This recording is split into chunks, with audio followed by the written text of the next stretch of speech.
On part en voyage pour cette boxe du mois d'octobre, dans le sud de la France, avec ce petit fromage de chèvre. On se trouve tout près de Manosque, près des gorges du Verdon, où la petite fromagerie, la GAEC Lotan, fabrique ce petit chèvre. Particularité, il est très équilibré pour moi. Le goût de chèvre n'est pas trop prononcé, tout en finesse, fabriqué finalement comme un banon, mais sans les feuilles de chêne qui l'entourent. On traverse la France. On s'approche de la Normandie, on est en Seine-Maritime, avec ce camembert. Donc le camembert, vous l'avez déjà dégusté dans une box. Celui-ci a été fabriqué à ma demande par la fromagerie des 5 frères. Ce sont 5 frères qui travaillent dans cette fromagerie. On est à Bermonville, en Seine-Maritime, tout près du village de Normanville, où ce camembert est fabriqué exactement comme un camembert AOP. Simplement parce qu'ils ne sont pas dans la zone, ils n'ont pas l'appellation AOP. Gustativement, j'ai demandé à ce qu'ils deviennent rapidement crémeux et qu'en vieillissant, il n'y ait pas cette amertume que parfois je trouve dans le camembert, ce côté ammoniaqué quand le fromage devient trop vieux. Donc camembert fermier avec le label Luisier. On revient en Suisse en s'arrêtant dans le canton de Fribourg au retour avec ce fromage qui s'appelle les Colombettes.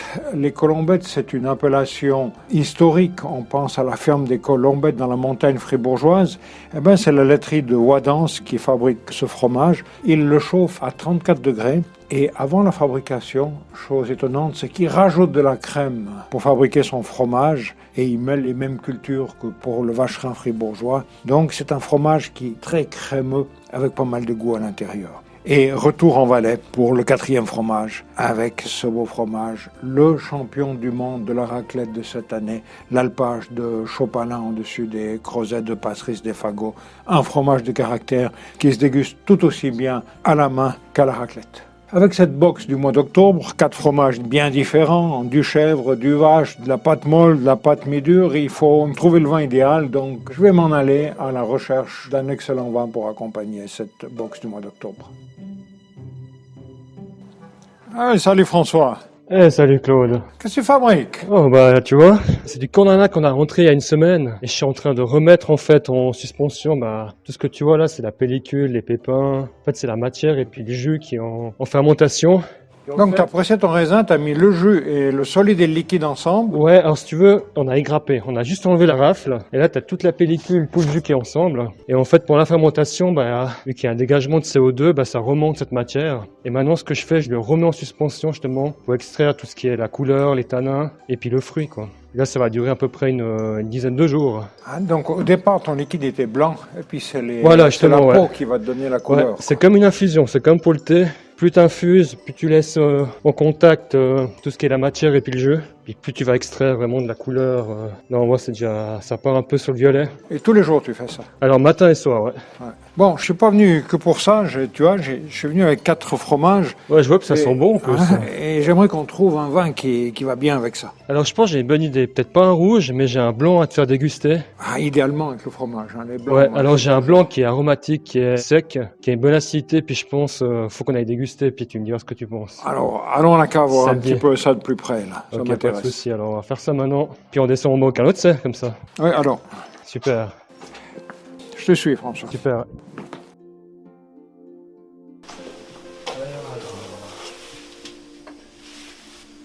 Ah bah voilà ce que je cherchais, parfait. Je pense que ça fera bien l'affaire. Me voici dans la cave de la famille Desfeil-Crétenan avec François, 3e génération. C'est ça, hein? C'est juste, ouais. Donc dis-moi quelques mots. On va passer un moment ensemble où on va se faire plaisir. Hein? Tu as trouvé le vin idéal pour accompagner mes fromages, on va déguster tout ça ensemble.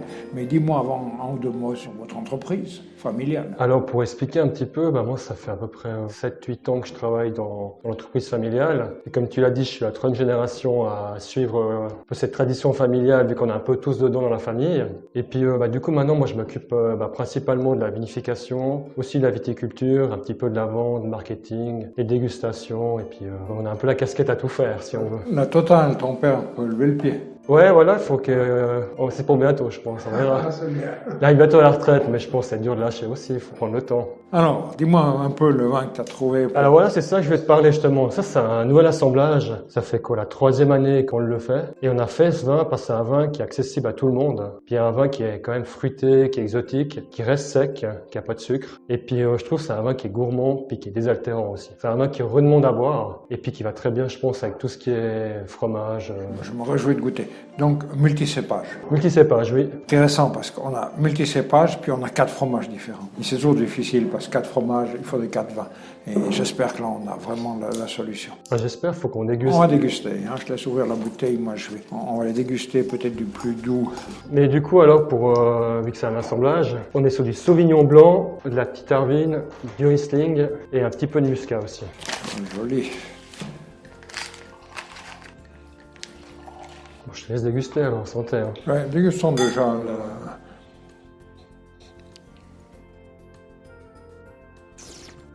C'est plaisant, il y a de la force. On a ce côté gourmand, on a du gras, du volume aussi. Et c'est déjà que le camembert, qui pourra encore évoluer quand je le regarde, bien, il peut encore s'affiner un petit peu plus, mais il va déjà pas mal. Ouais, je trouve que ça se marie bien. Hein. Le vin, il est assez tonique, le fromage a aussi sa puissance. En avalant, le vin a tout de suite pris le dessus, puis quelques secondes plus tard, j'ai un équilibre. Validé. Deuxième avec le petit chef de Provence, hein. On est vraiment dans le sud là. On est parti du nord avec la Normandie, et là on passe au sud avec ce petit chèvre. J'ai toujours la difficulté à trouver un vin idéal avec le chèvre. Ah, parce que le chèvre, c'est quand même fort. Hein. Ah oui, il y a de la force, je dis toujours il faut de l'acidité, j'aime bien les...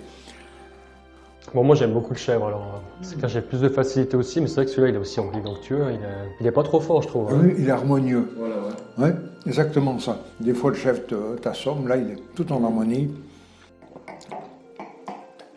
Et là je trouve, alors je préfère presque celui-là, parce qu'il y a le côté on sent un petit peu plus le muscat avec ce fromage je trouve. Le fromage met un peu en valeur le vin. Ouais, puis c'est aussi un fromage, je sais que avec de la bриsolée, je dirais, un plateau de fromage, et qu'on arrive bientôt sur cette période.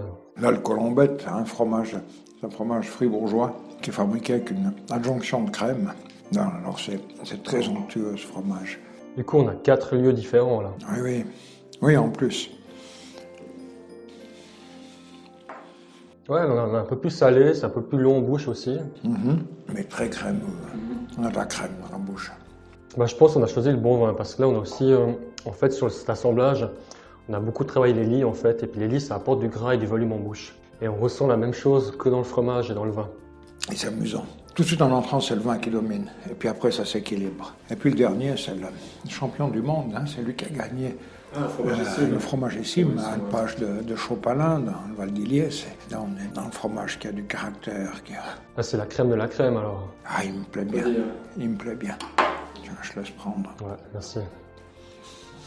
Déjà au nez, il a du parfum.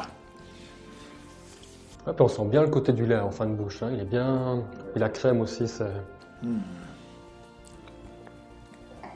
Bah, je pense que ce vin, c'est un bon ambassadeur du fromage, comme peut-être d'autres plats aussi, mais vu qu'on a, c'est très, il y a du chèvre, il y a de la vache, c'est aussi, il faut un vin, je pense, qui soit fruité aussi.